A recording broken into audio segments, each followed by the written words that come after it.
Welcome to Wrong Time Watch. My name is Kevin, and today we're looking at the Tudor Pelagos FXD M25717N. MSRP for this watch is $4,675. I've been thinking a while about this watch, thinking about how I'm going to title this video, and it comes down to I have mixed feelings for this watch. I really like the watch, but do I like it enough to keep it in my collection? You know, I thought I did, but someone actually reached out to me about purchasing this watch for me. They got the wheel spinning, and I decided to put it up for sale. So let's get into the watch, and then we can talk about why I'm selling it. So it's a really good watch. It feels very comfortable on wrist. Not on the Tudor strap is okay, but if you really what you really should do if you buy one of these watches or any watch with fixed lugs is get a strap like this. These are two different brands. I'll put a link in the description. One I think is called Albanin, and the other one is called Only Top or something like that. It's kind of these strange Amazon Chinese brand names. But get yourself one of those straps, and the watch will wear like a dream. On the factory strap, it's not bad either, but it's much better on one of those aftermarket straps, which I think are meant for smartwatches. But onto the watch review here. We have a flat sapphire crystal. We have a full lume bezel insert. This watch has very nice lume. Yeah, you know, I'm still in my mind regretting the thought of selling it, but very nice lume on this watch. A 60-click titanium bezel. The whole watch is titanium, if you didn't already know that. So 60-click bezel. Very nice bezel action for a titanium watch. Most titanium watches, the bezel action is kind of funky, but very nice on this one. The original FXD has a bidirectional bezel. This one is unidirectional, and also the original FXD, the numbers are backwards. So it's I think it's called a timing bezel versus the elapsed time bezel. Matte black dial with applied indices. Very nice lume on this watch, which I'll demonstrate towards the end of the video. X1 Superluminova, 12 hands loomed. Sorry, 12 hands. 12 indices are loomed, no date. 3 hands are loomed, and then the full bezel insert is loomed, and it's a matte ceramic bezel insert, which I do prefer over the gloss ceramic insert. And I'll compare the lume to the Submariner here. We have the MT5602 in-house movement, 70 hours of power reserve. Accuracy is COSC, which is -4 + 6. The watch is grade 2 titanium. Everything on the top side here is grade 2, and then the bottom, the case back is grade 5 titanium. We have a signed screw-down crown. 200 meters of water resistance as indicated on the dial here. You do have Pelagos in red. Nice touch, nice little pop of color there. I really do like the stark contrast between the white and black, which, I mean, most of my watches are white and black.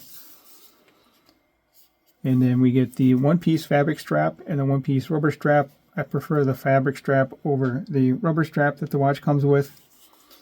Lug to lug on this watch, 51.6.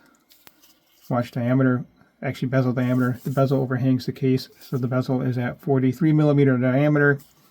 Thickness is 12.8, not including this fabric strap here. These aftermarket straps, you don't have a strap on the bottom of the case, so it makes the watch wear a little bit thinner. 22 millimeter lug width, and these are again fixed lugs, meaning you can only wear the watch on a one-piece strap. 6.9 millimeter signed screw down crown. The watch head weighs in at 72 grams, and then on this strap with the titanium hardware, it weighs in at 72 grams. So let me get the watch on wrist with this strap, and then I'll quickly change out the strap to the aftermarket strap. Actually, I was wearing it on this one, which I put onto my mod watch, but actually here, this will show you that the fabric is not on the case back. I believe this is the gray color. So in these straps, I think were less than $20 for the 2-pack, and then the 3-pack was like $15. So anyway, let me get this on wrist. So I have a 6.5-inch wrist. The watch is maybe a little bit big for my wrist, but the nice thing about having a smaller wrist is I can normally just leave this. Actually, I'll show you. So I don't know why I undid that all the way. So you can leave this part like that right there, and then I can fit my hand through here. I bought this watch used from my friend Craig, and his wrist and hand is bigger than mine, so he has to constantly pull the strap out of this buckle. And that was one of his negatives with this watch. Also with my smaller wrist, I can put the strap up here, so I'm covering all of that. Hook and loop. I'm not sure if this is actually Velcro brand or just regular hook and loop strap, but there you go. Let me zoom out a little bit. So yeah, my wristband is 52 millimeter, and lug to lug on this is almost 52, so it may be overhanging my wrist a little bit, but a lot of times I'd be wearing this watch, totally forget I have it on wrist.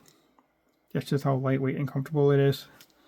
Even on this strap, it is nice and comfortable on this strap. It's just even more so on the other straps I have on the table here.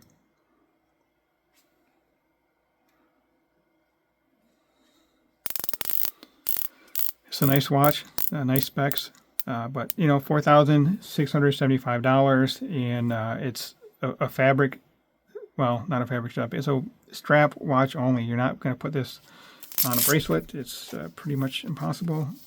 If you know of a bracelet that works on this watch, let me know. I highly doubt there's anything out there. All right, let's get this thing off wrist.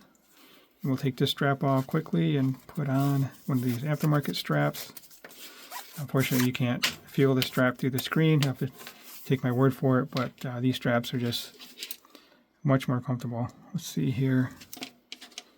Yeah, I think it's, again, I think the brand is Abonin. These straps are a little bit more comfortable than these Oli top straps, or whatever the brand name is. All right, let's see if I can remember how to put these things on.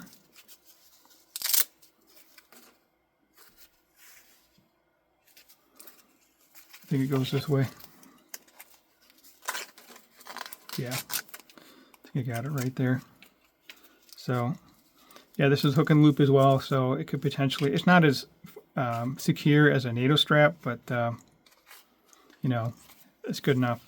I should test one of these out, see if I could pull up my weight just on this hook and loop. Maybe I'll try that one day. Afraid I'll damage the strap, but then the nice thing is, too, you don't have to worry about lining up the strap really, like on this one, where if you got particular about wanting to cover up that hook and loop so you don't have to see it, but this is a great setup, and not too expensive to mix and match with these straps here. You can change the colors pretty quickly, change the straps pretty quickly, I should say. So, man, again, regretting my decision, but I just have too many watches, so I don't know. I can buy one of these again someday, I guess. But I've been wearing this thing a lot, and kind of beating it up. It's getting a lot of scratches and stuff, but I've always had this kind of romantic feeling or thought about just wearing one watch for many years. But anyway, that's a topic for a different day. Let's check out the loom. Well, it should be pretty obvious which watch is which here, with the full loom bezel on the FXD. Now it is sitting a little bit closer to the table than the Rolex Submariner, so it could potentially affect the loom a little bit, but not really. Both watches have great loom. The full bezel loom is just so cool on this watch. I mean, I have no need for it, but it's a cool looking feature. I would say the hands indices on the Submariner ever so slightly better loom. I mean, really nitpicking here. Both watches have great loom, and the FXD is yeah, half the price of the Submariner here, of the 124060 Submariner. All right, that will conclude this video. As always, thank you for your time, and thank you for watching.